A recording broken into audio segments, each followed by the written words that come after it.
تو اپوزیشن پارٹیوں کے اکثر و بیشتر رہنما ان کو سخت برائی دیکھ رہے ہیں، چونکہ جو شخص اپوزیشن لیڈر کو، جو لیڈر آف دا اپوزیشن ہے، اس کو گالم گلوچ کرے اور پھر اپنے آپ کو جمہوری ہونے کا بھی دعویٰ کرے، تو یہ دو متضاد چیزیں ہیں۔ کہتے ہیں پارلیمانی جمہوریت کے اندر جتنا حق لیڈر آف دا اپوزیشن کا ہوتا ہے، لیڈر آف دا ہاؤس کا ہوتا ہے،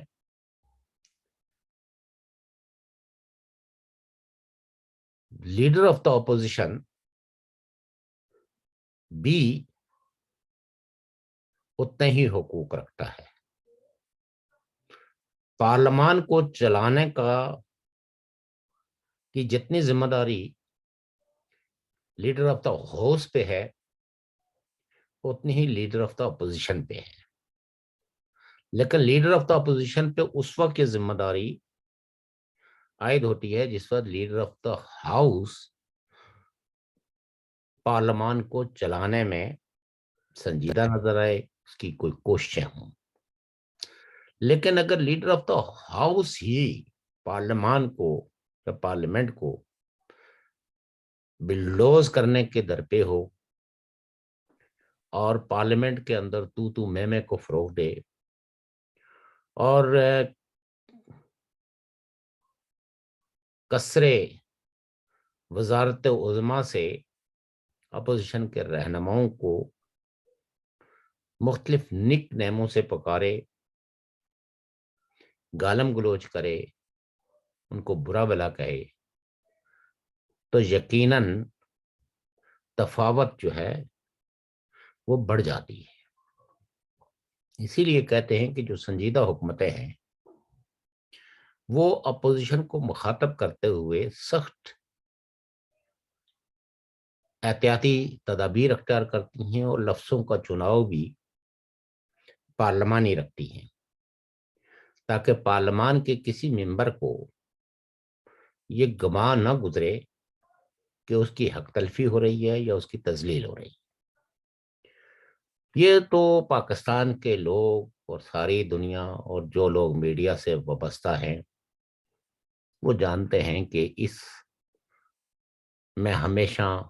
پہل جو ہے وہ وزیر اعظم کی طرف سے ہی ہوئی ہے۔ مجھے اچھی طریقے سے یاد ہے کہ شروع میں، یعنی یہ 2018-19 کی بات ہے، کہ لیڈر آف دا اپوزیشن نے ایک تجویز رکھی تھی کہ آئیں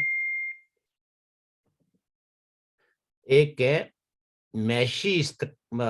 جو ہے وہ معیشت کی بہتری کے لیے ایک میثاق کریں،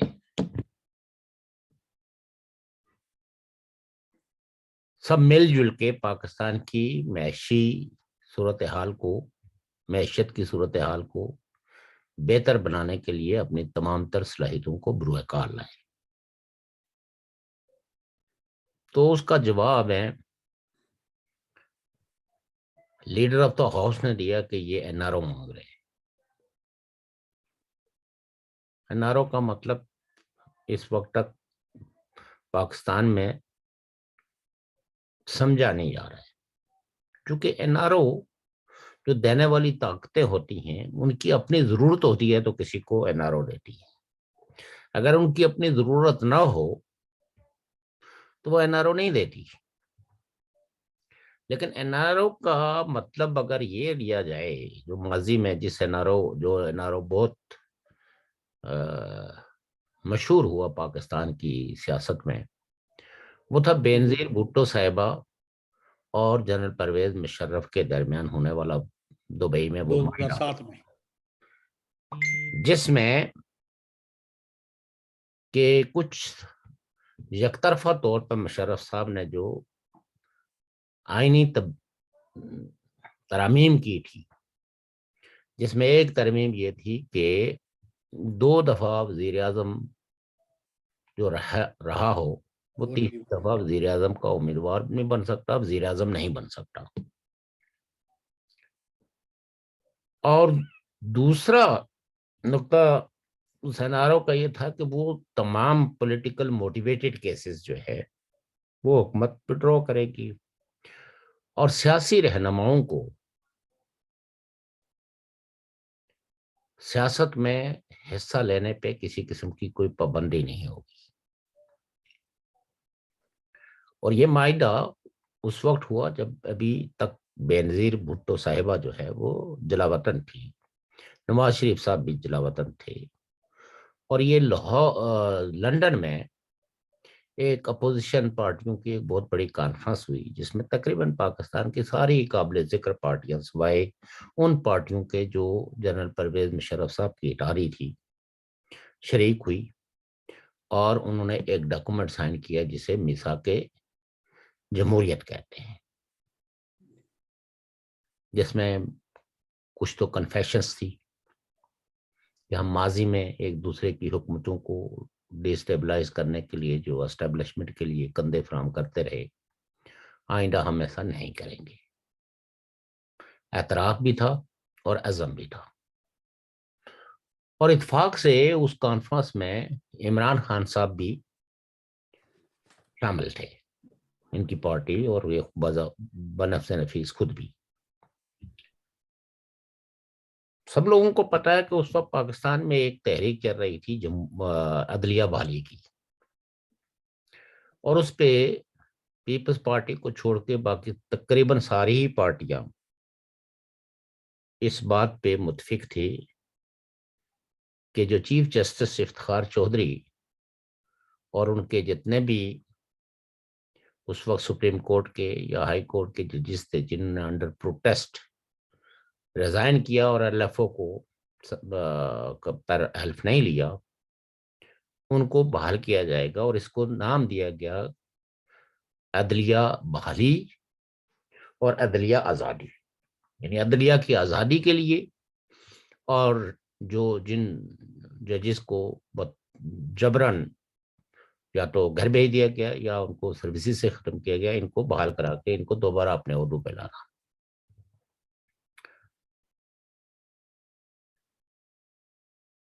لیکن بعد ازاں جس پر بینظیر بھٹو صاحبہ گئی تو انہوں نے بھی اپنے تمام تر تحفظات کو بالائے طاق رکھ کے تو جسٹس افتخار چودھری کے ساتھ اظہار یکجہتی کیا، اور انہوں نے بھی مطالبہ کیا کہ یہی ہمارے چیف جسٹس ہیں اور ہم ان کو بحال کرا کے رہیں گے.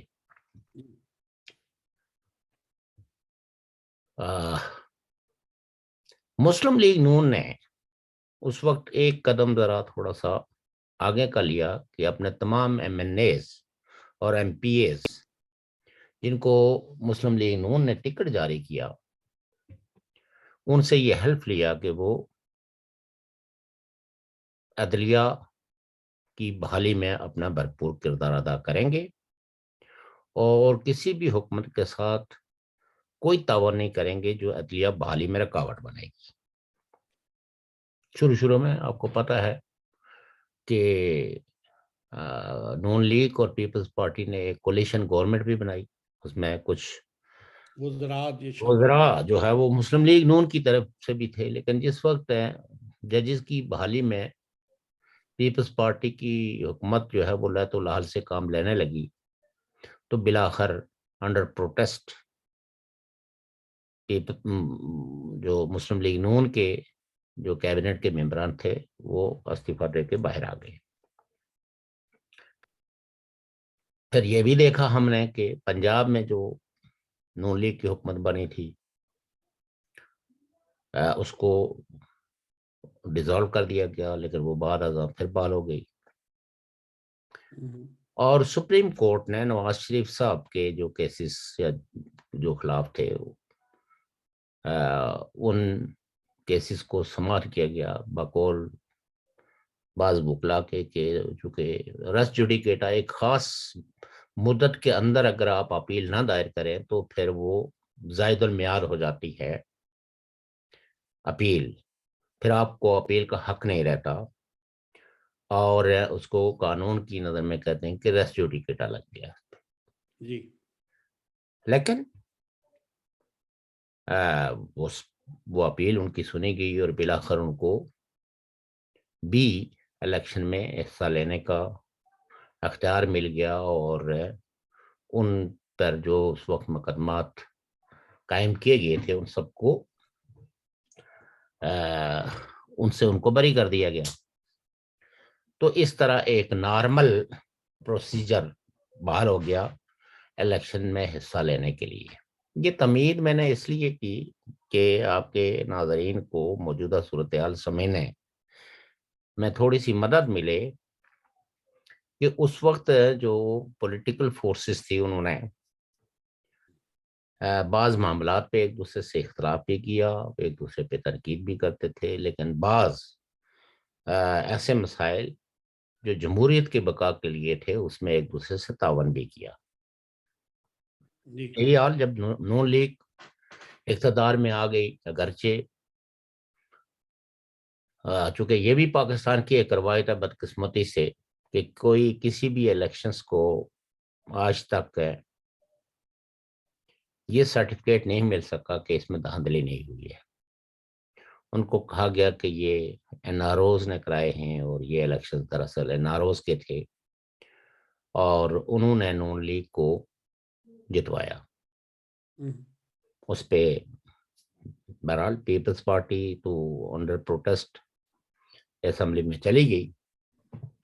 اور یہ یقین دہانی کرائی انہیں کہ حکومت کو ڈی اسٹیبلائز کرنے کے لیے ہم کوئی ایسا کام نہیں کریں گے. لیکن کوئی سال کے بعد تحریک انصاف وہ باہر آ گئی، اور انہوں نے وہ کوئی 4 حلقوں کے انہوں نے ہینٹ لیا، اور اس پہ بالآخر وہ تحریک ایک دھرنے پہ منتج ہوئی. اس دھرنے کے پیچھے کارفرما جو قوتیں تھی وہ اب ہمیں ان باتوں کو ریپیٹ کرنے کی ضرورت نہیں ہے. اب وہ لوگ جو اس وقت ان دھرنوں کی حمایت کرتے تھے بعد ازاں وہ بھی گواہ بن گئے کہ اس کے پیچھے مختلف، یعنی اس وقت کے general chief of army staff اور آئی ایس آئی کے چیف، یہ سارے لوگ شامل تھے. کہنے کا مطلب یہ ہے کہ عمران خان صاحب جو آج دھمکی لگا رہے ہیں، تو اب کیا ہی وہ اچھا ہوتا کہ اس موقع پہ وہ کوئی قوم کو اچھی خبر دیتے، کوئی اپنے یہ کہنے کے کہ جی میں مہنگائی سے اتنا بیزار ہوں، اتنا پریشان ہوں کہ راتوں کو مجھے نیند نہیں آتی. لیکن پھر بھی اس حکومت کا اصرار تھا کہ منی بجٹ پاس کیا جائے جس سے مہنگائی کا ایک اور طوفان آیا. یہ مہنگائی جو ہے کہیں سے فارن سے امپورٹ نہیں ہوئی ہے، یہ آپ کے اقدامات کی وجہ سے جو ہے مہنگائی بڑھ رہی ہے. آپ جو غیر ضروری ٹیکس لگائے جا رہے ہیں، اور جو ماہرین معیشت ہیں، معاشیات ہیں، وہ تو کہتے ہیں کہ ویلتھ ٹیکس لگنا چاہیے. ویلتھ پہ تو آپ کوئی ٹیکس لگاتے نہیں ہیں، اور آپ جو چھوٹے چھوٹے دکاندار ہیں اور جو مصنوعات ہیں، جو ضروریات زندگی ہیں، بنیادی ضروریات زندگی ہیں، آپ ان پہ ٹیکسز اور ان پہ جو پر آپ یہ دیکھیں کہ کس قدر ڈٹھائی کے ساتھ یہ حکومت کہتی ہے. یعنی ٹیلی فون، جو موبائل فون ہے، اس کے خرید پہ بھی اتنا ٹیکس ہے جتنی اس کی اوریجنل قیمت نہیں ہوتی. زیادہ زیادہ زیادہ زیادہ اگر آپ باہر سے لے کے جائیں گے اور پھر کالز پہ بھی ٹیکس ہے، کارڈ کی لوڈنگ پہ بھی ٹیکس ہے، لوڈنگ پہ بھی ٹیکس ہے. یہ سارے ٹیکسز وصول کرنے کے باوجود اگر پاکستان غریب بھی ہے اور غربت بھی لوگوں پہ مسلط ہے، اور اس کے ساتھ ساتھ بے روزگاری اور مہنگائی بھی ہے، تو جو اپوزیشن یا جو لوگ کہتے ہیں کہ جناب یہ آپ کی نااہلی ہے، اس کا مطلب یہ ہے کہ آپ چیزوں میں توازن ہی نہیں قائم کر پا رہے ہیں. آپ کو کوئی سرا مل ہی نہیں رہا ہے. جہاں سے انسٹرکشن آتی ہیں آپ ان کو فالو کرتے ہیں، لیکن یہ نہیں دیکھتے کہ جن لوگوں کو آپ سے کوئی توقعات ہے یا خوش قسمتی یا بد قسمتی سے آپ ان کے سروں پہ مسلط ہو گئے ہیں، ان کی آپ سے جو توقعات ہیں ان توقعات کو آپ کس کھاتے میں رکھیں گے؟ دیکھیں وہ 2 منٹ کے لیے اپوزیشن پارٹیوں کو بالکل الگ کر کے رکھ دیتے ہیں. ایک نیوٹرلٹی کے ساتھ اگر انالیسس کیا جائے تو یہ حکومت جب سے آئی ہے کوئی ایک پیکج ایسا بتا دے، کوئی ایک اناؤنسمنٹ ایسی دے جو کامن لوگوں کے بینیفٹس میں ہو. وہ جو Benazir Bhutto income support scheme تھی اس کو آپ نے احساس اسکیم رکھ دیا، اور اب اس کے بھی جو سکینڈلز آ رہے ہیں، تو میں یہ سمجھتا ہوں کہ Imran Khan is fail to deliver anything for the betterment of the common people. لیکن ایک نیا نعرہ دے گئے ہیں وہ. جی جی جی. نواز شریف صاحب کو جب مجھے میرا خیال یاد ہے کہ جب ان کو وہ سپریم کورٹ کے فیصلے کے مطابق ان کو پرائم منسٹر ہاؤس چھوڑنا پڑا تو وہ جی ٹی روڈ سے لاہور کی طرف آزم سفر ہوئے تو انہوں نے متعدد جگہ پہ ایک سوال کیا تھا کہ مجھے کیوں نکالا. تو ایک جواب بنتا تھا اس کا کہ بھئی کیوں نکالا. اب انہوں نے کہا اگر مجھے نکالا. اب اس سوال کا جواب جو ہے نا یہ میں آپ سے پوچھنا چاہتا ہوں. وہ تو چلو سوال تھا کہ مجھے کیوں نکالا، یہ جو ہے کہ اگر مجھے کیوں نکالا. دیکھیے نا بات یہ ہے، میں کوئی نواز شریف صاحب کی فیور نہیں کر رہا ہوں. نہیں وہ بات نہیں، ہمارا کوئی لیکن ایک بات یہ ہے کہ ان کا تو یہ سوال بنتا تھا اس لیے کہ ان کی حکومت مسلسل ڈیلیور کر رہی تھی. مثلا جو اس وقت ہیں جو بہت بڑے بحرانات تھے، جیسے انرجی کے کرائسس تھے، گیس کے کرائسس تھے، آٹے کے کرائسس تھے، کئی ایک ایسے کرائسس تھے کہ جن کی وجہ سے لوگ لائن میں لگ کر آٹا لینے کے اس میں اسی انتظار میں کئی لوگ بے ہوش ہو گئے اور مر گئے. بالکل ایسے ہی تھا. تو انہوں نے ان سارے ایشوز کو ون وے اور دی ادر وے ایڈریس کیا. آج تو یہ حکومت ہی کہتی ہے کہ جی انہوں نے اتنی بجلی پیدا کر لی، اتنی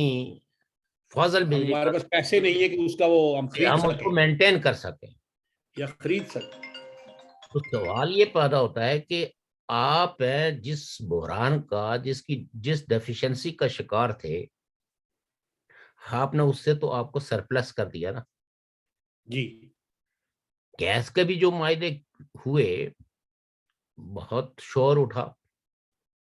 لیکن ایک بات یہ تھی کہ لوگوں کی صنعت کی وہ گیس جو ہے وہ جو گیس کی ضرورت تھی وہ تو پوری ہو رہی تھی. اور وہ جو 12 13 13 16 16 18 18 گھنٹے دیہاتوں میں تو بعض دفعہ جو ہے نا وہ 2 2 3 3 دن تک بجلی نہیں آتی تھی، اس کو کچھ نہ کچھ ریگولرائز تو کیا. ایک حکومت جو چل رہی تھی جس میں جس کو کہتے ہیں پیداواری سرگرمیاں، پروڈکٹیو ایکٹیویٹیز، وہ لوگوں کو نظر آ رہی تھی، اور ایک مڈل کلاس بھی چھوٹی موٹی پیدا ہو رہی تھی، اپنے پاؤں پہ کھڑی ہو رہی تھی، اور بے پناہ بینکوں سے لوگوں کو قرض لینے کی سہولتیں مہیا کی گئی کہ تاکہ لوگ سیلف سٹینڈنگ ہوں. آج تو عالم یہ ہے کہ بینک تو دور کی بات ہے، آج آپ کو ہسپتال میں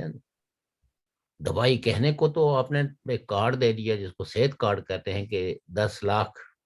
تک آپ چیزیں خرید سکتے ہیں، لیکن اگر آپ ہاسپٹل میں وہ کارڈ لے کے جائیں تو آپ کو ایک لسٹ تھما دی جاتی ہے کہ یہ دوائیاں اس اب تو علاجوں کا بھی، بیماریوں کا بھی نام آ گیا ہے نا، اور بیماریوں کا بھی نام آ گیا. اگر ایکسیڈنٹ ہو جائے کوئی نہیں. کم از کم پہلے ہسپتال بہتر نہیں تھے یا ہیلتھ پہ ظاہر ہے ہیلتھ کا بجٹ 1.5% تھا اس وقت بھی، اور آج بھی وہی ہے.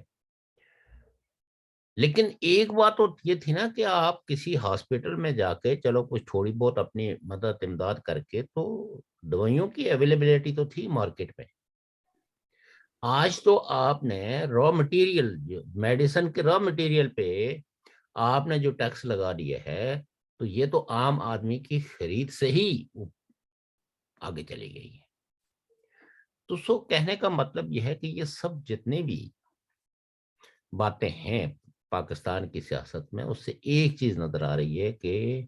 ہول پاکستان پولیٹیکلی ڈیسٹیبلائز ہے. اس میں کچھ اسٹیبلٹی کی کوئی امید جو ہے وہ ابھی تک پیدا نہیں ہوئی ہے. اپوزیشن پارٹیوں کے دعوے ہیں کہ ہم عدم اعتماد کریں گے. جو باخبر لوگ ہیں وہ کہہ رہے ہیں کہ اپوزیشن پارٹیاں جو ہے وہ ابھی تک تو ہمیں کوئی سنجیدہ ایفرٹس نہیں لگی جس سے ہم یہ سمجھ سکیں کہ واقعی اس حکومت کے جانے کے دن آ چکے ہیں.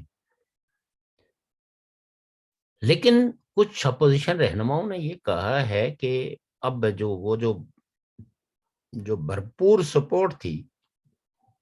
اسٹیبلشمنٹ کی اس حکومت کو، شاید اس میں اب وہ سپورٹ تو ابھی بھی کہیں نہ کہیں موجود ہے، لیکن اس میں وہ اسپرٹ موجود نہیں رہے. آج بھی جب یہ حکومت کسی معاملے میں پھنس جاتی ہے تو اس کو ریلیف کون دیتا ہے؟ اسٹیبلشمنٹ. ان کو کوئی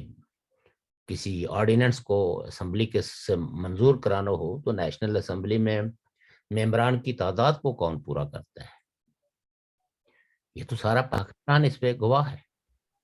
کہ وہ اسٹیبلشمنٹ ہی لوگوں کو فون کر کے ان کو مختلف طرح کے انسینٹیو دے کے تو وہاں پہنچاتی ہے. آخر یہ پاکستان کی پارلیمنٹ کے ممبران اسٹیبلشمنٹ کی بات کیوں سنتے ہیں، اور ایک ایسا شخص جو اپنے آپ کو وزیر اعظم کہتا ہے اور ایک پولیٹیکل پارٹی کا ہیڈ بھی ہے، اس کی سننے کے لیے کیوں تیار نہیں ہے؟ یہ سوال تو سوچنا ہے. تو کیا انہوں نے اسٹیبلشمنٹ کو غیر جانبدار یا اسٹیبلشمنٹ کے لیے سیاست کے دروازے بند کرنے کا کوئی اقدام کیا ہے؟ ایسا نہیں. یہ تو ہم نے اپوزیشن پارٹیوں کے منہ سے سنا ہے کہ اسٹیبلشمنٹ نیوٹرل ہو جائے، اسٹیبلشمنٹ پاکستان کے پولیٹیکل افیئرز کے اندر مداخلت نہ کرے. آج بھی جو اپوزیشن پارٹیوں کی جو ڈیمانڈ ہے وہ سب سے بڑی یہی ہے کہ الیکشن جو ہوں وہ فری ہوں، فیئر ہوں، اور اسٹیبلشمنٹ اس میں کسی قسم کی کوئی مداخلت نہ کرے اور نہ ہی کوئی مطلوبہ نتائج برآمد کرنے کے لیے کسی قسم کی کوئی مداخلت کرے. کچھ لوگوں کا یہ کہنا ہے کہ عمران خان جو ہے وہ واقعی اگر وہ اقتدار سے بے دخل ہوا تو وہ اسٹیبلشمنٹ کے ایسے ایسے رازوں سے پردہ اٹھائے گا کہ یہ اسٹیبلشمنٹ جو ہے اور یہ جو جنرل ہیں یہ منہ نکالنے کے قابل نہیں رہیں گے. پہلے بھی جب وہ اپوزیشن میں تھے تو کچھ اس طرح کی باتیں تو انہوں نے کی ہوئی ہیں. تو لہٰذا لوگوں کو خدشہ یہ ہے کہ پرائم منسٹر جو دراصل اسٹیبلشمنٹ کو بلیک میل کیے ہوئے ہیں، ان کو تھٹ کیے ہوئے ہیں کہ میں آپ کو پوری دنیا میں بے نقاب کروں گا کہ آپ کرتے کیا ہو، لہٰذا میری حکومت کے خلاف کسی قسم کی یہ نیوٹرلٹی کا دعویٰ کسی اور کو دکھاؤ، میرے لیے تو آپ نے آج بھی سہولت کاری کرنی ہے. میں یہ کہتا ہوں کہ اگر واقعی ایک سویلین پرائم منسٹر اتنی طاقتور اسٹیبلشمنٹ کو جس نے سارے ملک کی پولیٹیکل پارٹیز کو ہائی جیک کر کے رکھا ہوا ہے اس کو بلیک میل کرتا ہو تو میں تو اس کو مبارکباد دوں گا. چونکہ اس سے پہلے روایت تو یہ رہی ہے کہ حکومتوں کو ڈیسٹیبلائز کرنا، بلیک میل کرنا، یہ تو خاصا جو ہے وہ پاکستان کی اسٹیبلشمنٹ کر رہا ہے. لیکن اگر عمران خان نے ان کو کوئی دھمکی لگا کے تو اپنی مدت پوری کر رہے ہیں تو اس میں ایک جمہوری خواہش رکھنے والے یا ایک سویلین بالادستی کو قائم کرنے کی کسی بھی ایفرٹس کو ہم تو سمجھیں گے کہ یہ بھی ایک خوش آئند بات ہے، کیونکہ پولیٹیکل پارٹیز کے پاس بندوق نہیں ہے، اور پاکستان کا جو پولیٹیکل سسٹم ہے وہ ہمیشہ بندوق کے زور پہ ہائی جیک ہوا ہے یا ڈی اسٹیبلائز ہوا ہے، یا وہاں عمریتیں جو آئی ہیں۔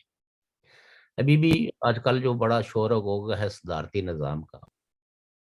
کہ صدارتی نظام لایا جائے، صدارتی نظام، پریزیڈنشل رول آف سسٹم جو ہے وہ بیٹر ہے پارلیمانی سسٹم سے۔ آپ اگر دنیا میں جو صدارتی نظام ہے وہ بھی جمہوریت کی کوکھ سے جنم لے رہا ہے، اور پارلیمانی سسٹم بھی جمہوریت کی کوکھ سے جنم لیتا ہے۔ یہاں صرف یہ ہے کہ پارلیمنٹ جو ہے وہ بالادست ہوتی ہے، وہاں تھوڑے بہت زیادہ اختیارات ہوں گے پریزیڈنٹ کے پاس، لیکن پریزیڈنٹ بھی الٹیمیٹلی اپنی سینٹ اور اپنے پارلیمنٹ کے سامنے جواب دہ ہے۔ وہ کوئی مطلق اعلان نہیں ہوتا، وہ کوئی امر نہیں ہوتا، اس کے پاس جو بھی اختیارات ہوں گے وہ کانسٹیٹیوشنلی ہوں گے، اور وہ بھی کانسٹیٹیوشن کے سامنے جواب دے گا۔ اور آپ نے دیکھا امریکہ میں جہاں صدارتی نظام ہے وہاں کئی بڑے بڑے پاپولر صدور جو ہے، مثلا نکسن بہت پاپولر تھا، لیکن جب واٹر گیٹ اسکینڈل اس کے خلاف ایکسپوز ہوا تو پارلیمنٹ نے اس کو مجبور کیا کہ وہ ریزائن کر دے۔ اسی طریقے سے جو بل کلنٹن تھے، ان کو دوسرا وہ بہت ہی پاپولر پریزیڈنٹ تھے، اور میں سمجھتا ہوں کہ امریکہ میں ہی نہیں بلکہ باقی جگہوں پہ بھی ان کی قابلیت اور ان کی جو جو اہلیت تھی ان کی اہمیت بہت بڑی تھی، بہت اہمیت تھی۔ بڑی اہمیت تھی، لیکن جب صرف ایک سکینڈل آیا اپنی کسی سیکرٹری کا، مونیکا لیونسکی کا، تو ان کو بھی اقتدار سے الگ ہونا پڑا۔ لیکن شیخ صاحب وہ امریکہ، یہ پاکستان آپ کی نہیں، میں دیکھ رہا بات یہ ہے نا کہ صدارتی نظام کی جب ادھر تو پاکستان کے کانٹیکسٹ میں صدارتی نظام کی خواہش، چونکہ پاکستان میں صدارتی نظام نے آمریتیں قائم کی، یا صدور نے آمریتوں سے جنم لیا، اور وہ کسی بھی پارلیمنٹ کے سامنے، کسی بھی کانسٹیٹیوشن کے سامنے جواب دہ نہیں تھے۔ انہوں نے قانون کو، آئین کو اپنی خواہشوں کے تابع کر دیا، اور جو کوئی قانون یا کوئی آئین کی کوئی شک ان کے راستے میں کوئی رکاوٹ بن سکتی تھی تو اس کو کانسٹیٹیوشن سے ہی نکال دیا۔ It's a history. اور ایسا نہیں ہے کہ پاکستان میں صدر مملکت نہیں رہے ہیں، صدور رہے ہیں، اور بہت پاورفل رہے ہیں، جنہوں نے لوگوں کے سانس لینے پہ بھی پابندی لگائی ہوئی تھی۔ لیکن ان صدور نے ملک کو کیا دیا؟ اس نے ملک کو تباہ کیا۔ وہ تو دیکھنا، وہ تو یہ جو ابھی نئے جو صدارتی نظام کے حامیان ہیں، یہ تو ان سے پوچھا جانا چاہیے نا۔ ہم دریا کس نے بیچے؟ تو دریا دیکھیں جی، بات یہ ہے کہ بنگلہ دیش کس نے بنوایا؟ ہم تو یہ کہتے ہیں کہ صدارتی ایکشن کس نے دیا؟ نظام پاکستان کے کنٹیکٹ میں بیسیکلی آمریت کو جنم دیتا ہے۔ یہ لیکن آمریت پاکستان کے اندر جو پارلیمانی سسٹم کی بات کرتے ہیں، دراصل وہ ڈیموکریٹ ہیں، اور جو پریزیڈنشل سسٹم کی بات کرتے ہیں وہ آمریت کے حامی ہیں۔ یہ جنگ ہے بیسیکلی جمہوریت کی اور آمریت کی۔ اس لیے یہ کوئی صدارتی نظام اور پارلیمانی نظام کی جنگ نہیں ہے، یہ جنگ ہے آمریت کی یا سویلین بالادستی کی۔ وہ فوجی بالادستی کی یہ جو صدارتی شوشہ ہے، اور پارلیمانی نظام کی بات کرنے کا مطلب یہ ہے کہ یہ سویلین بالادستی قائم ہو یا نہ ہو، خامیاں موجود ہوں گی، لیکن یہ سیڑھی چڑھے بغیر آپ سویلین اتھارٹی قائم نہیں کر سکتے، سویلین بالادستی قائم نہیں کر سکتے۔ یہ خواہشوں کے تابع نہیں ہے، یہ سسٹم اور سسٹم کے پروسیس کے تابع ہے۔ آج بھی ہم یہ کہتے ہیں کہ پاکستان میں کوئی بھی کمپلیٹ پولیٹیکل پارلیمانی سسٹم جو ہے وہ نہیں آیا ہے، اس میں خامیاں تھی، اس میں امریتوں کی ملاوٹ موجود تھی، اور کل بھی ہم نے پروگرام کیا کہ پولیٹیکل لیڈرشپ کو اپنے ورکروں کے سامنے، اپنے عوام کے سامنے جواب دہ ہونا چاہیے، اور کوئی بھی سوال اگر ان پہ کیا جائے تو اس سوال کا پولائٹلی انہیں جواب دینا چاہیے۔ لیڈرشپ جو ہے وہ آنسریبل ہے اپنے ورکروں کے سامنے بھی اور اپنے عوام کے سامنے بھی۔ آمریتیں جو ہے وہ کہیں بھی کسی کے سامنے بھی جواب دہ نہیں ہوتے، وہ تو اپنی کانسٹیچوئنسی ہی ڈکلیئر کر دیتے ہیں کہ آرمی از اوور کانسٹیچوئنسی۔ تو اس تناظر میں اگر دیکھا جائے تو عمران خان صاحب کی حکومت نے پارلیمانی جمہوریت کو کمزور کیا ہے، بلکہ گالی بنا کے رکھ دیے ہیں۔ اگر 4 سال یا 3.5 سال گزرنے کے بعد پاکستان میں یہ گنجائش پیدا ہو گئی ہے کہ لوگ صدارتی نظام، اور صدارتی نظام پاکستان کے کنٹیکس میں یعنی آمریتوں کو دعوت دینے والی بات ہوتی ہے، تو اس کا مطلب یہ ہے کہ اس عرصے میں جمہوریت جو ہے وہ زیادہ کمزور ہوئی ہے، طاقتور نہیں ہوئی ہے۔ ہم نے پیپلز پارٹی کے دور میں ایسے شوشے نہیں دیکھے، ہم نے نون لیگ کے دور میں نہیں دیکھے۔ بے شک ان کی حکومتوں پہ شب خون مارنے والے جو ہے وہ اسی خواہش کے تابع تھے یا اسی خواہش کی تکمیل کرتے تھے، لیکن پھر بھی اپنے دور کے اندر کچھ جمہوری قدریں انہوں نے اتنی مضبوط کی تھی کہ انہوں نے اچانک ہی شب خون مار دیا۔ تو سو دیٹ یہ چیزیں جو ہے، عمران خان صاحب اب اتنے کمزور ہو گئے ہیں، اور وہ کسی نے نہیں کمزور کی، وہ اپنے اقدامات کی وجہ سے، اپنی نن ڈیلیورنس کی وجہ سے، اور جو پاکستانی سوسائٹی کے جو بحران ہیں ان میں سے کسی ایک بحران کو بھی وہ ایڈریس نہیں کر پائے۔ انہوں نے ایک ہی بیانیہ رکھا، اور وہ تھا اپوزیشن کو دبانے کا، اپوزیشن کو گالی دینے کا۔ اور آج بھی جس وقت ان کی حکومت جو ہے وہ ہچکیاں لے رہی ہے، تو آج بھی ان کا بیانیہ وہی ہے۔ اور میں پہلے بھی کہتا رہا ہوں اور آج پھر کہتا ہوں کہ کرپشن جو ہے یہ بس پاکستان میں چونکہ ایک جاگیردارانہ سرمایہ دارانہ سماج ہے، اور جو جمہوریت ہے یا اس جمہوریت کے اندر جو لوگ پاورز میں جاتے ہیں وہی لوگ جاتے ہیں جن کی جیب میں کروڑوں روپے ہے۔ ایک الیکشن جو ہے وہ عام آدمی نہیں وہ لڑ سکتا، اور اگر لڑے گا بھی تو وہ اپنے آپ کو بھی نہیں انٹروڈیوس کر پائے گا، چونکہ یہ کھیل بہت مہنگا کر دیا گیا ہے۔ کہنے کو تو کہا جاتا ہے کہ جناب کسی بھی بڑے سے بڑے پہلوان کو چیلنج کرنے کا آپ کو حق حاصل ہے، لیکن اگر آپ کے پاس وہ ٹریننگ نہیں ہے آپ جا کے اپنی ہڈیاں پسلیاں توڑوائیں گے۔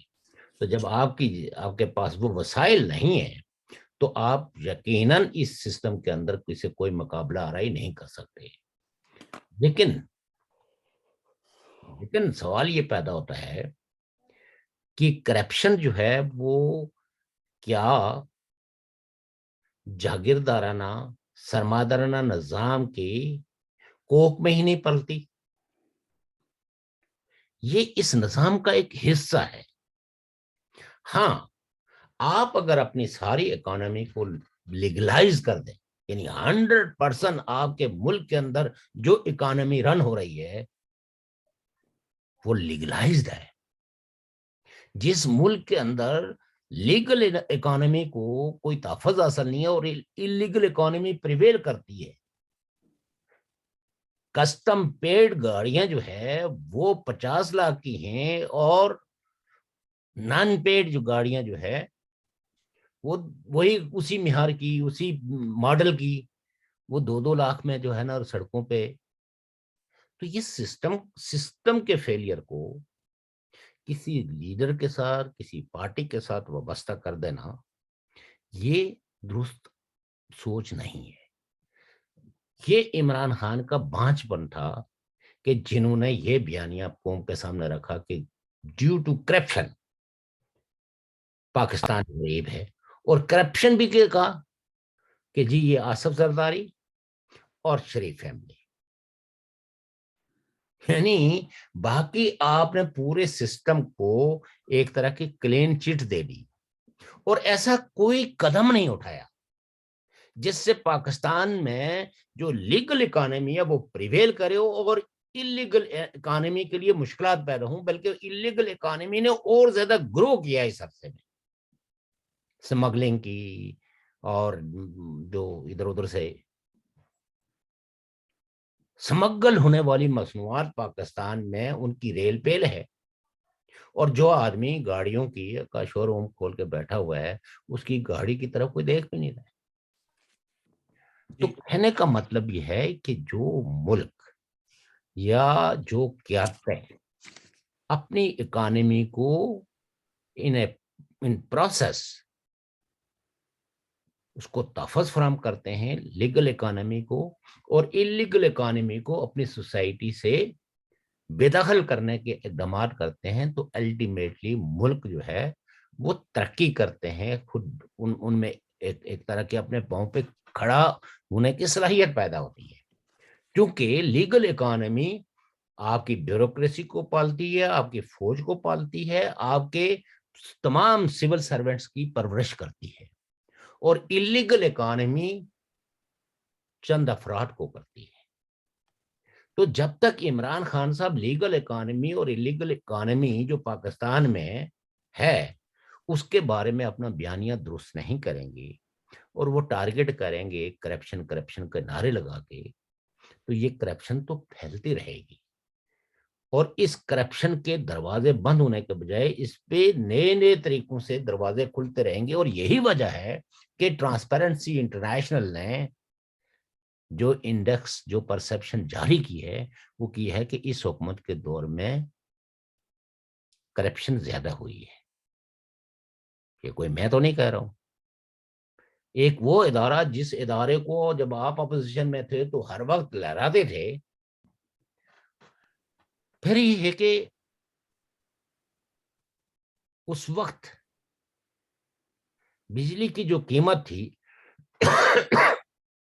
اس میں 2-4 پیسوں کا اضافہ ہوتا تھا تو آپ نے بجلی کا بل پکڑ دیا, بلکہ آگ دکھا دی, جلائے تھے جی. And he is the leader, یعنی یہ نیشنل لیڈر ہے پاکستان کا جو الٹیمیٹلی وزیر اعظم ہے, جس نے اسٹیج پہ کھڑے ہو کے سارے کیمروں کی موجودگی میں کہا سول نافرمانی کرو, سول پیسے بیچو. صرف سول نے فرمانی نہیں, انہوں نے کہا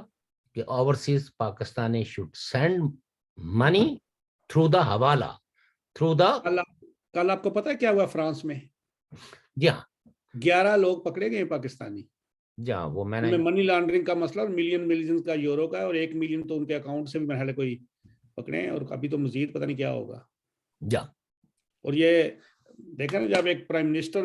مستقبل کا وہ لوگوں کو کہہ رہا ہے تو پھر لوگ. لیکن ایک چیز آپ دیکھیں نا کہ یہ جہاں ایک طرف یہ کہانی ہے کہ 11 افراد نے یہاں منی لانڈرنگ کے لیے اس پرپز کو وہ کر کے تو جعلی مصنوع وہ جو ڈاکومنٹس تیار کمپنیاں بنائی, تو اس کا مطلب یہ کہ سسٹم میں تو کہیں نہ کہیں گنجائش ہے, لیکن اس سسٹم میں یہ بھی گنجائش ہے کہ ایک نہ ایک دن آپ پکڑے جائیں گے. کئی ایک لوگ ہیں جو یہاں مختلف اسمال بزنس کرتے ہیں, اور اسمال بزنس میں وہ اپنا نفع بڑھانے کے لیے اپنی آمدن کو کہ ٹیکسز سے بچا جائے کم شو کرتے ہیں, اور اس طریقے سے وہ 5-6-7 ہزار منتھلی کما لیتے ہیں. لیکن ایک وقت میں آ کے ان پہ بھی کریک ڈاؤن شروع ہوتا ہے, اور میں نے یہ دیکھا ہے کئی لوگوں کو کہ جو بیچارے اس وقت وہ پیسے تو انہوں نے کسی اس پروفٹ کو تو انہوں نے کسی اور مد میں خرچ کر لیا,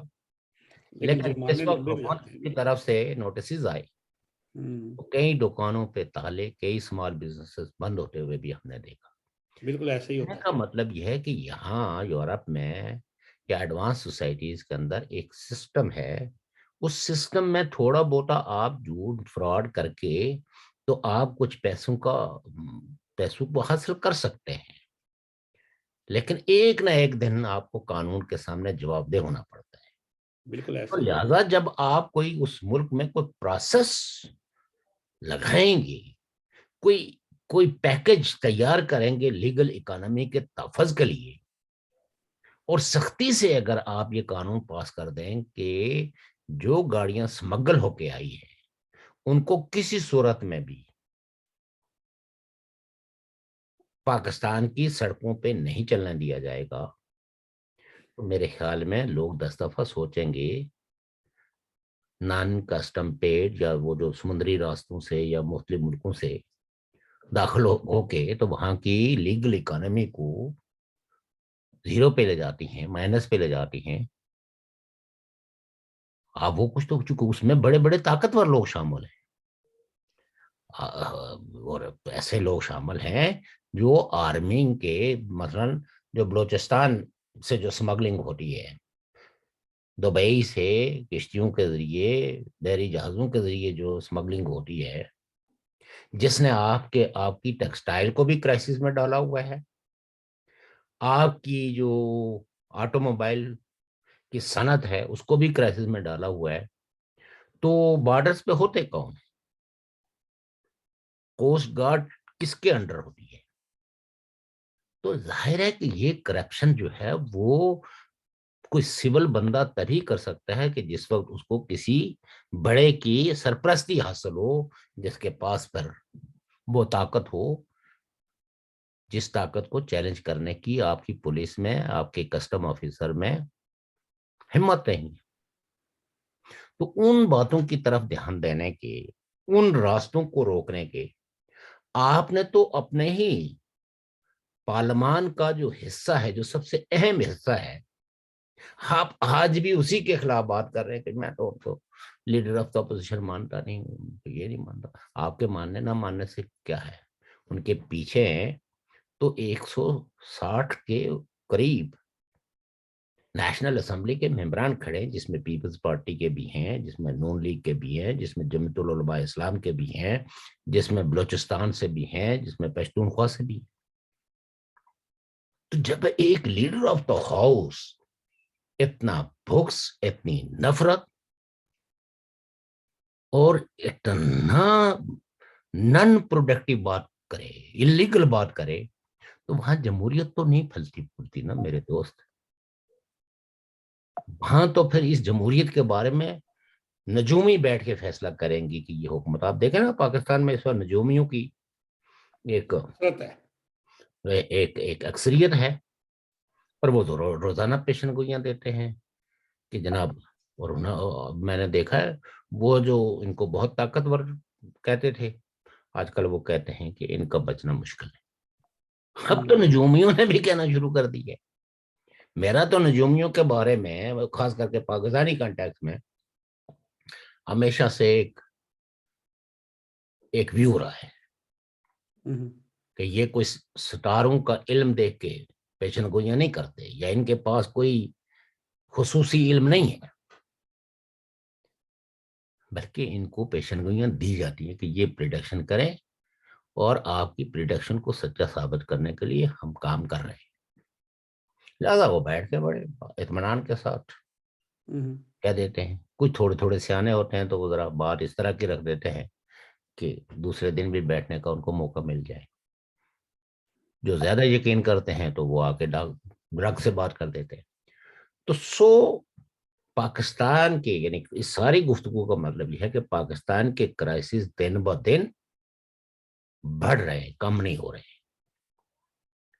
اور عمران خان صاحب کی حکومت دن بہ دن کمزور ہو رہی ہے،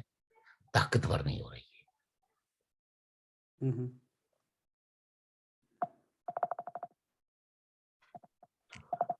میں نے آپ کا زیادہ ٹائم لے لیا۔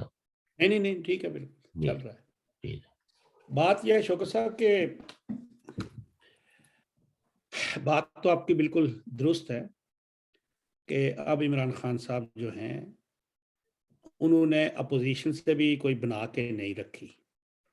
جیسا انہوں نے 2014 میں دھرنا دیا تو اس وقت نواز شریف صاحب کے ساتھ پوری اپوزیشن اسمبلی کے اندر اکٹھی ہو گئی تھی. انہوں نے مزاحمت کی تھی, انہوں نے کہا تھا کہ آپ اسمبلی کو کچھ نہ جو ہوگا دیکھا جائے گا, آپ اپنا ٹھیک ہے. وہ کام نہ بنا, پھر وہ اچھے اچھے جسٹس آ گئے, انہوں نے اپنا کام کر دیا. اور وہاں پہ کیونکہ وہ ہمارا نظام ایسا ہے کہ وہ عدالت کے فیصلوں پہ پھر بات کرنا جرم بن جاتا ہے. لیکن آج عمران خان صاحب تنہا ہو گئے ہیں. وہ میں نے اس لیے کہا کہ تنہا شجر ہے. میں آپ کو فرینکلی بتاؤں کہ عمران خان صاحب اپنی پالیسیوں کی وجہ سے, غلط پالیسیوں کی وجہ سے, غلط بیانیہ کی وجہ سے, غلط پروپیگنڈے کی وجہ سے, یہ اس وقت جس وقت یہ جمہوریت کی بساط لپیٹنے کی طرف اسلام آباد میں دھرنا دے رہے تھے اس میں بھی طرح تھے, اور جس وقت اسٹیبلشمنٹ کی گود میں بیٹھ کے حکومت بنا رہے تھے اس وقت بھی طرح تھے. اب آپ دیکھنا, مطلب کاف لیگ ہو گئی, جی ڈی اے ہو گئی, ایم کے ایم ہو گئی, ان کے بارے میں پاکستان کے کسی آدمی سے پوچھیں کہ یہ پارٹیاں وہ ہیں جن کو اسٹیبلشمنٹ کو کہنے کی بھی ضرورت نہیں ہوتی, صرف آنکھ سے اشارہ کرتے ہیں تو اس پہ عمل کرتی. ان پارٹیوں نے سول سوسائٹی کو اسٹرینتھن کرنے کے لیے کبھی کوئی بات نہیں کی, ہیومن رائٹس کی پروٹیکشن کے لیے کبھی کوئی بات نہیں کی. یہ اس پورے عرصے کے اندر جو میڈیا پہ قدغنیں لگی اور بڑے بڑے مقتدر صحافیوں کو اپنے اداروں سے نکال دیا گیا, اس حکومت نے کبھی ایک دفعہ بھی ان اداروں کو پوچھا, چونکہ وہ تو انہی کی خواہش کی تکمیل کر رہے تھے, انہی کے حکم کی. تو جو لیڈرشپ صحافت پہ پابندیاں لگائے اور صحافیوں کی زبان بندی کے لیے ان کو ان کے اداروں سے, ان کی نوکریوں سے ان کو فارغ کرائے, صرف ان کے بیانیے کی وجہ سے, ان کے وزڈم کی وجہ سے, وہ حکومت کبھی بھی طاقتور نہیں ہو سکتی, اور نہ ہی وہ اپنے عوام کے لیے کچھ کر سکتی ہے. لیڈر جو ہے وہ اپنے قول, اپنے فعل سے لوگوں کو مجبور کرتے ہیں کہ وہ ان کی تعریف کریں. وہ آئیڈیاز اپنے عوام کے درمیان رکھتے ہیں جس پہ بحث مباحث ہو. یہ جو تو میں کی سیاست کو فروغ دینے والے لوگ اپنی سوسائٹی میں شعور کو گریجویٹ نہیں کر سکتے. ایک سطحی شعور کو کن تو کر سکتے ہیں, لیکن سطحی شعور کو منظم شعور میں بدلنے پہ قدرت نہیں رکھتے, کیونکہ یہ شعوری جدوجہد پہ, یہ شعور پہ یقین ہی نہیں رکھتے. شوق صاحب ہمارا ٹائم تو بھی پھر اسی طرح جا ہی رہا ہے, بلکہ پھر بھی اختتام کو پہنچ چکا ہے جناب. پھر بھی ہم ایک بات کر ہی دیں کہ محترم ناظرین و سامعین, یہ اب جو بات کر رہے ہیں ہم کسی بھی نہ کسی کی حمایت ہے نہ ہی مخالفت, ہم تو صرف وہ جو حالات ہیں ان پہ بات کر رہے ہیں. اور ویسے مجھے افسوس یہ ہے, وہ بھی بات آ گئی, جس ملک کے اندر تعلیم کے لیے 97 ارب رکھے جائیں, صحت کے لیے 13.9 ارب رکھے جائیں, دفاع کے لیے 1370 ارب رکھے جائیں, اور 390 ارب 60 ارب ان کی پینشن کے لیے رکھے جائیں, جہاں پہ کراچی کو 25 ارب دیے جائیں ایک شہر کو نواز شریف صاحب کے دور میں, اور صحت کے لیے 13.9, بے نظیر انکم سپورٹ کو 125 ارب دیے جائیں, تو پھر میں سمجھتا ہوں کہ وہاں پہ نسلیں در نسلیں نان ایجوکیٹڈ پیدا ہوتی رہیں گی, وہاں پہ لوگ بیماریوں سے مرتے رہیں گے, بیماری کا علاج نہیں ہو سکے گا. اگر یہ سارے پیسے اکٹھے کر کے ایک سال صحت اور تعلیم پہ لگا دیے جائیں, وزیروں کی تنخواہیں کم کر دیں, ان کی لگژری گاڑیاں نہ خریدی جائیں, تو شاید اس ملک کے اندر بھی زیادہ نہیں تو کم از کم ایک وزیروں کی گاڑیاں نہیں, اگر مطلب یہ ہے کہ یہ صرف اتنا ہی کر لیں کہ ایک سال میں اگر نئے ٹینک اور بندوقیں اور بارود خریدنے کے بجائے کہیں کہ ہم اس شعبے میں یہ پیسہ لگائیں گے, تو تب وزیروں کی تنخواہیں کتنی ایک ہوتی ہیں جی. سر وزیر اعظم ہاؤس 98 لاکھ میں پڑھ رہا ہے روز میں. چلیں اس پہ پھر کبھی بات لگا لیں, ابھی 98 لاکھ. ٹھیک, اچھا جی, ٹھیک ہے جناب, تھینک یو ویری مچ. اللہ آپ کو اپنی حفظ و امان میں رکھے. اللہ حافظ.